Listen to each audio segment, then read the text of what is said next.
விழாவுக்கு வந்திருக்கும் பத்திரிகை நண்பர்கள், தொகுப்பட தொலைக்காட்சி ஊடகம், விஜய் டிவி அத்தனை பேருக்கும், மதிப்புக்குரிய வைரமுத்து ஐயா அவர்களுக்கும், ஏஆர் ரஹ்மான் சார் அவர்களுக்கும், அப்பா படக்குழுவினர் அத்தனை பேருக்கும், இங்க வந்து மேடைய அவ்வளவு அழகா அலங்கரிச்ச சிங்கர்ஸ், மியூசிஷியன்ஸ் அத்தனை பேருக்கும், திரையுலகத்தை சேர்ந்த பெரியவர்களுக்கும் நண்பர்களுக்கும் வந்திருக்கலாம், all ladies, boys and girls, and of course நாங்க இங்க இருக்கிறதுக்கு காரணமா இருக்கிற அத்தனை தம்பிகளுக்கும் அத்தனை சகோதரர்களுக்கும். நீங்க அந்த ட்ரெய்லர் பார்த்துட்டு கை தட்டினீங்கல்ல, அப்படி இருந்துச்சு. ஆனா அதுக்காக தான் ஒரு வருஷத்துக்கு மேல எல்லாருமே சேர்ந்து இந்த விஷயத்தை பண்ணியிருக்கோம். ட்ரெய்லரை பார்த்துட்டு நீங்க இடைவிடாம ஒரு 4-5 செகண்ட்ஸ் கைட்டினது வந்து எனக்கு ஒரு பெரிய பிளஸிங் மாதிரி இருந்துச்சு. ஸோ அதுக்கு முதல்ல நான் நன்றி சொல்லணும். தெரியல நான் எவ்வளவு தூரம் மற்ற ஹீரோஸ் மாதிரி நான் இருக்கேன்னு தெரியல. நான் அவங்கள பார்த்து ஒரு வருஷம் 2 வருஷத்துக்கு மேல இருக்கும். உங்களெல்லாம் நான் தனியா சந்திக்கிறதே இல்லை. என்னால நேரம் ஒதுக்க முடியல. அந்த 3 படங்களும் வெளிநாட்டுல ஷூட்டிங்னால மெட்ராஸ்ல இருக்கிறது கம்மி. பெரிய ஒரு குற்றச்சாட்டு இருக்குது, பெரிய குற்ற உணர்ச்சி இருக்கு, அவங்க எல்லாம் சந்திக்க முடியலன்ட்டு. பட் இருந்தாலும் இந்த மாதிரி நிகழ்ச்சி வரும்போது தவறாம மற்ற ஊர்கள்ல இருந்தா கூட வந்திருக்கீங்க. ஸோ அதை நான் ரொம்ப நன்றியோட நான் நினைச்சு பார்க்கிறேன். Thank you so much. ஒரு கதை கேட்டேன். கதை கேட்டுட்டு இந்த படத்தை ப்ரொடியூஸ் பண்ணோம் அப்படின்னு தோணுச்சு. அதனால ஒரு அழகான டீம் செட் ஆச்சு. அஃப்கோர்ஸ் என்னோட இன்னொரு சகோதரன் சொல்லுவேன், ராஜசேகர். அவர் மூலமா ஆரம்பிச்ச 2D இப்போ சூரஜ் அவர்கள் நான் நன்றி சொல்லணும். ஜோவோட தம்பி அவர் பாம்பேல இருந்து ஒரு அழகான டீம் செட் பண்ணி கொடுத்துருந்தாரு. அதனால தான் வந்து எல்லாத்தையுமே நாங்களால உருவாக்க முடிஞ்சது. தனியா எதுவுமே பண்ணவே முடியாது. இந்த அழகான டீமுக்கு நான் வந்து ஃபர்ஸ்ட் நன்றி சொல்லி ஆகணும். ஃப்ரம் அமித், சுப்ரோ, திருசூரோட ஒர்க் வந்து அமேசிங். வந்துட்டு நான் ஒரு வாட்டியும் ஷார்ட் முடிச்சுட்டு நான் ஒரு வாட்டி போய் கை கொடுக்கணும் அப்படின்னு தோணிட்டே இருக்கும். அந்த மாதிரி திருசூரோட work, dance masters, Praveen, assistant directors, Ayyappan sir, Swaroop, Naveen, அத்தனை பேருமே வந்து அவ்வளவு நேரம். லைக் விக்ரம் அடிக்கடி சொல்லுவாரு, தில் பேஸ்ட் சார் அப்படிம்பாங்க. எல்லாம் மனசார வந்து ஒர்க் பண்ணியிருந்தாங்க. யாரும் காசுக்காகவோ இன்னொரு தொழில் பண்றோம் அப்படிங்கிற மாதிரி இல்லாம எல்லாருமே மனசார ஒர்க் பண்ணியிருந்தாங்க. Really thank you all singers. நான் மறுபடியும் சொல்லணும், Chinmayi, Benny, Gandhi, everybody, like you are all amazing on stage. நான் மறுபடியும் நான் ரமன் சார் சொல்லிட்டு இருந்தேன், இந்த ஃபங்க்ஷன் இன்னும் அழகாகச்சுன்னா வந்து சார் உங்களால, உங்களோட கம்ப்ளீட் டீம்னால வந்து lot of respect for this function. இவ்வளவு இதை விட அழகா ஒரு ஆடியோ ஃபங்க்ஷன் இருக்க முடியுமா அப்படிங்கிறது தெரியல. So thanks to you sir completely. 24th ஃபில்மை வந்து ரிலீஸ் பண்ணக்கூடிய ஸ்டுடியோ கிரீனை சார்ந்த மிஸ்டர் K.E. ஞானவேல் ராஜா அவர்களை அன்புடன் மேடைக்கு அழைக்கிறோம். ஞானவேல் பத்தி சொல்லாம எப்படி, விக்ரம் குமாரோட முதல் மீட்டிங் நடந்தது வந்து ஞானவேல் மூலமா தான். ஞானவேல்கிட்ட கேட்டுட்டு தான் நான் அந்த படத்தை ப்ரொடியூஸ் பண்றேன் அப்படின்னு இந்த படத்தை ப்ரொடியூஸ் பண்ணேன். ஸோ கூட நின்று இது எல்லாத்தையும் இந்த வசதிகள் பண்ணி கொடுத்தது வந்து Gnanavel. Would you like to say a few words? ஒவ்வொரு காலகட்டத்தில் ஒவ்வொரு டைரக்டர்ஸ் வந்து அவங்களுடைய கிரியேட்டிவ் பீக்கில் இருப்பாங்க. இப்போ சமீபத்தில் கேட்ட கதைகளில் பயங்கர இம்ப்ரெஸ் ஆன கதை 24. ஸோ அந்த என்ன கிக்கு எங்களுக்கு கிடைச்சதோ அதே கிக் வந்து ஆடியன்ஸுக்கு கிடைக்கும். ஏன்னா ஃபர்ஸ்ட் காப்பி பார்த்துட்டேன். ரொம்ப ரொம்ப ரொம்ப ரொம்ப நல்ல படமாக வந்திருக்கு. இது மிகப்பெரிய லெவலில் இருக்கும்னு நான் நம்புகிறேன். ப்ளஸ் ஆண்டவனை வேண்டிக்கிறேன். இதில் பார்ட்டிசிபேட் பண்ண எல்லாருக்கும், ரசிகர்களுக்கும் எல்லாருக்கும் என்னுடைய நன்றி தெரிவிச்சுக்கிறேன். நன்றி. இயக்குநர்கள் இல்லாம நான் எதுவுமே சாதிச்சிட முடியாது. வைரமுத்தையா சொன்ன மாதிரி, மற்றவங்க சொல்ற மாதிரி எனக்கு பெரிய ரெஸ்பான்சிபிலிட்டி இருக்கு, பொறுப்பு இருக்கு அப்படிங்கிறது தெரியுது. இந்த காலகட்டத்தில் என்ன ஒரு நடிகனாக்கி நீங்க பார்த்துட்டு இருக்கீங்க.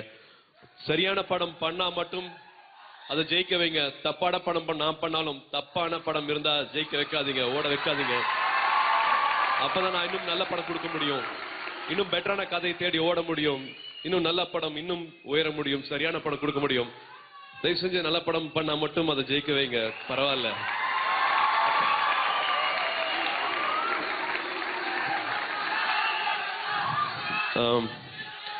விக்ரம் குமார் அவர்கள் பத்தி நான் சொல்லி ஆகணும். இப்ப பார்த்த மாதிரி 20 வயசுக்குள்ளேயே வந்து ஒரு ஷார்ட் ஃபிலிம் பண்ணி நேஷனல் அவார்டு வாங்கினவர். ஒரு படமும் யூனிக்கா இருக்கும், அவரோட கதைகள் வித்தியாசப்படும், வேறுபடும். எங்க வாய்ப்பு இருக்கோ அங்க போய் ஜெயிக்கணும் அப்படிங்கிற ஒரு தைரியமான ஒரு ஆள். இங்கதான் நிக்கணும், இங்கதான் ஜெயிப்பேன் அப்படிங்கிற மாதிரி இல்லாம, எங்க வாய்ப்பு இருக்கோ அதை நான் பயன்படுத்திப்பேன், ஜெயிப்பேன் அப்படின்னு சொல்றவர் நீங்களும் கத்துக்கணும். எங்க வாய்ப்பு இருக்கோ தைரியமா போகணும். நம்ம மொழி, நம்ம இடம், அது வந்து தடையே கிடையாது. எல்லைகள் தாண்டி போகலாம், ஜெயிக்கலாம் அப்படிங்கிறதுக்கு அது இன்னொரு உதாரணம் விக்ரம் குமார் அவர்கள். மற்ற மொழியில போயிட்டு ஜெயிச்சு அப்புறமா மறுபடியும் தமிழுக்கு வந்திருக்காரு. பெரிய மரியாதை அவர் மேல. மனம் படம் நிறைய பாத்திருக்கீங்களான்னு தெரியல, அவ்வளவு அழகான ஒரு படம் மறுபடியும் கொடுத்துட்டு மறுபடியும் தமிழுக்கு வந்திருக்காரு. அங்கேயும் அங்க எதிர்பார்ப்பு இருக்கு. உண்மையா மனசார ஒரு படம் பண்ணியிருக்கோம். உங்களெல்லாம் என் பொழுதுபோக்குக்காகவோ என் தொழிலுக்காகவோ படம் பண்ணல. பட் உண்மையா மனசார ரொம்ப விரும்பி ஒரு படம் பண்ணியிருக்கோம். உங்களுக்கு பிடிக்கும் அப்படிங்கிற நம்பிக்கையில நாங்க பண்ணியிருக்கோம். நிச்சயமா உங்களுக்கு பிடிக்கும் நான் நினைக்கிறேன்.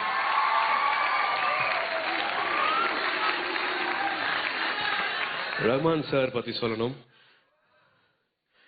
இந்த படம் கதை கேட்ட உடனே எவ்வளவு தள்ளி போகலாம், எவ்வளவு தூரம் போகலாம், இந்த படத்துக்காக என்னெல்லாம் பண்ணலாம் அப்படின்னு தோணும் போது அதான் ஞானவேல் எல்லாரோடவே பேசிட்டு இருக்கும் போது ரஹ்மான் சார் தான் அப்படின்னு சொன்னாங்க. டைரக்டர் சொன்னாரு, கண்டிப்பா ஆமாயா, பட் எப்படி கேட்கறது, இப்படி திடீர்னு கேட்கப்போ எப்படி நல்லா இருக்குமாட்டு ஒரு மெசேஜ் மட்டும் அனுப்பிச்சேன். Sir, I really like script, I would love you to hear it sir, அப்புறமா எது வேணாலும் பார்த்துக்கலாம், நோ வரிஸ் அப்படின்னு சொல்லி அனுப்பிச்சேன்.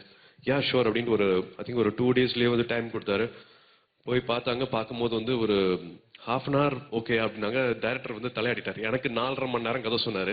ரஹ்மான் சாருக்கு எப்படி ½ அன் ஹவர்ல கதை சொல்ல போறாரு அப்படின்ட்டு வெயிட் பண்ணிட்டு இருந்தோம். அன்னைக்கு ரம்ஜானோட இறுதி நாட்கள், நோன்பு திறக்கணும். கிட்டத்தட்ட 6 மணி ஆக போகுது. ஒரு 5:30க்கு ஆரம்பிச்சுப்பான்னு நினைக்கிறேன். ஒரு ½ அன் ஹவர் கதை கேட்டுட்டு இருக்கும் போதே முடியும் போதே வந்து வீட்டுல இருந்து நிறைய கால்ஸ், கிளம்புறேன் அப்படின்னு சொன்னவர், இருங்க நான் வந்துடுறேன் அப்படின்ட்டு ஒரு வார்த்தை சொல்லியிருந்தாரு. போயிட்டு திரும்பி ஒரு 1.5 மணி நேரம் ஐ திங்க் திரும்பி வந்துட்டு அதுக்கப்புறமா கிட்டத்தட்ட 6 மணி நேரம் டைம் ஸ்பெண்ட் பண்ணாரு விக்ரம் சார் கூட. நாங்க கேட்டுட்டு மறுபடியும் இந்த ப்ராஜெக்ட்ல அடுத்த அடி எடுத்து வைக்கிறதுக்கான முக்கியமான மறுபடியும் ஒரு நம்பிக்கை கொடுத்ததுன்னா வந்து ஏஆர் ரஹ்மான் சார் அவர்கள். முதல் பாடல் வந்து காலமென் காதலி, அதுதான் இன்னும் எங்களை ஒரு பார் இன்னும் மேல ஏத்துச்சு.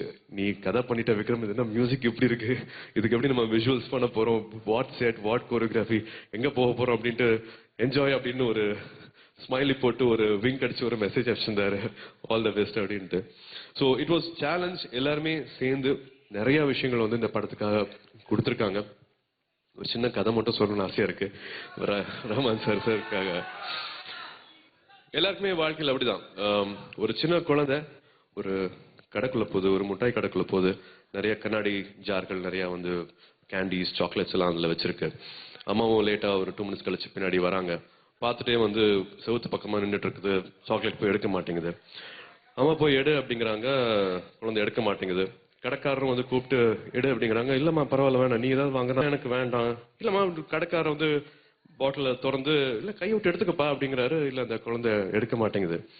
சரி பரவாயில்ல, இன்னும் இவ்வளவு நல்லா போய் எனக்கு ஒரு குழந்தை வந்து நான் ஐஸ்கிரீம் சாக்லேட் வாங்காம எப்படி போக முடியும் அப்படின்ட்டு கடைக்காரர் வந்து ஒரு பெரிய உருவம் அப்படியே அள்ளி அப்படியே கொடுத்துருக்காரு.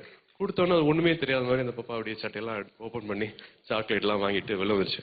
அம்மா வெளில வந்துட்டு என்ன தலையில வச்சுட்டு, என்ன நீ புதுசா இன்னைக்கு சாக்லேட் எல்லாம் வேண்டான்னு சொல்லிட்டா, ஏன் வேண்டான்னு சொல்லிட்டாங்க, எடுத்துக்கன்னு சொல்றாரு, கை விட்டு எடுத்துக்க வேண்டியதானே. இல்லம்மா இங்க பாருங்க, என் கை ரொம்ப சின்னது, அந்த அங்கிள் கை ரொம்ப பெருசு, அவர் எடுத்து கொடுத்தாருன்னா நிறைய சாக்லேட் வரும்ல, அதனால தான் எடுக்கல அப்படின்னாரு. அந்த மாதிரிதான் நம்ம வாழ்க்கையில வந்து நம்ம கடவுள்கிட்ட கேட்டா வந்து நம்ம ரொம்ப சின்னதா கேட்டுருவோம். கடவுள் நம்மளுக்கு நிறைய கொடுப்பாரு, நம்ம எதிர்பார்க்கறத விட நிறைய கொடுப்பாரு.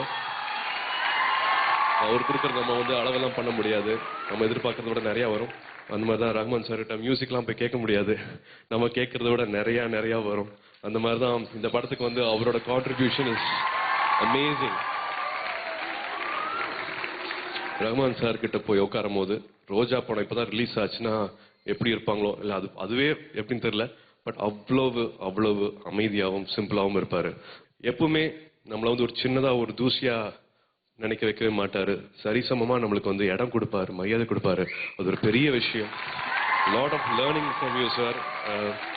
இன்னொரு ஒரே ஒரு விஷயம் சொல்லணும்னு ஆசைப்படுறேன். சமந்தா கண்டிப்பா சொல்றேன்.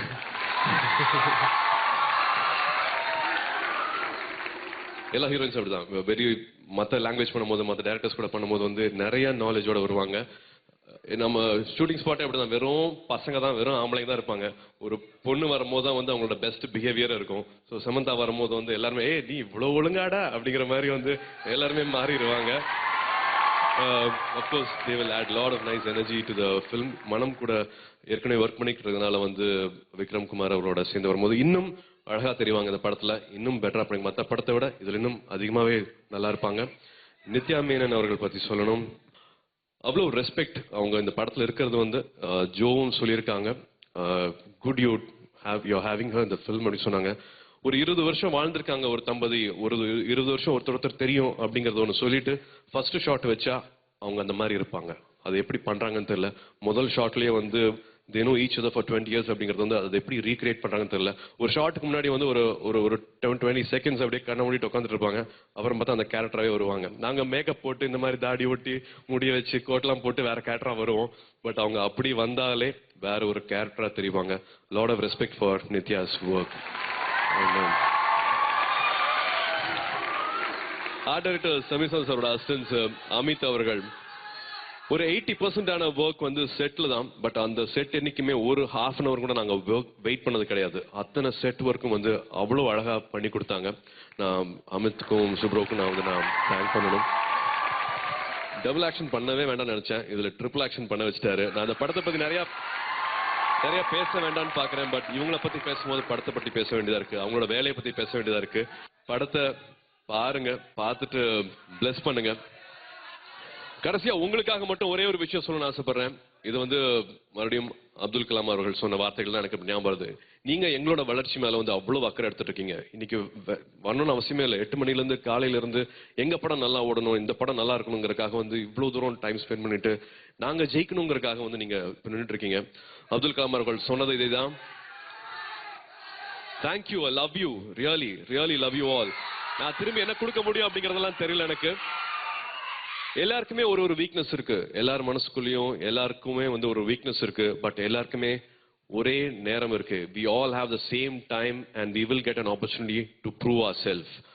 அப்துல் கலாம் அவர்கள் வந்து பேப்பர் போட்டிருக்கிற ஆள் வந்து மிசைல் விட்டாரு, ஜனாதிபதி யாருன்னா வந்து அந்த நேரத்தை பயன்படுத்திட்டாரு. எல்லாருக்குமே அந்த நேரம் இருக்கு. நான் அதை ஏன் சொல்றேன்னா, 12th ஸ்டாண்டர்ட் எக்ஸாம் கொஸ்டின் பேப்பரை பார்த்துக்கிட்டே தமிழ்நாடு முழுக்க 20 பேருக்கு மேல தற்கொலை செஞ்சிருக்காங்க, சூசைட் பண்ணிருக்காங்க. Don't do this. தயவு செஞ்சு இது பண்ணிடாதீங்க, மனசு வலிக்குது. ஒவ்வொருத்தர் வாழ்க்கைக்கும் நிச்சயமா அர்த்தம் இருக்கு. கொஞ்சம் பொறுமையா இருங்க. சும்மா எல்லாம் வந்து விதைக்கல, உங்களை படைக்கல, அவசரப்பட்டுறாதீங்க. இப்படியெல்லாம் வந்து செஞ்சிட வேண்டாம். தயவு செஞ்சு நம்பிக்கை விடுங்க. we all have the same time. அந்த நேரத்தை எவ்வளவு ஸ்மார்ட்டா யூஸ் பண்ணிக்கிறோம் அப்படிங்கறதுதான். அப்படியெல்லாம் அப்பா எனக்கு சொன்னா, நான் வந்து ஒரு டம்மி பீஸ், வேஸ்ட். காலேஜ் முடிக்கிற வரைக்கும் ஒண்ணுமே தெரியாது, நான் என்னன்னே எனக்கு தெரியாது. ஆனா வேற மாதிரி எனக்கு ஒரு வாழ்க்கை அமைஞ்சது. ஸோ பொறுமையா இருங்க. வாழ்க்கைய வந்து பேப்பர் கிடையாது, அது கட் பண்றதுக்கு சாதாரண விஷயம் கிடையாது முடிக்கிறதுக்கு. ஸோ அதை மட்டும் சொல்லணும்னு ஆசைப்பட்டேன். தேங்க்யூ.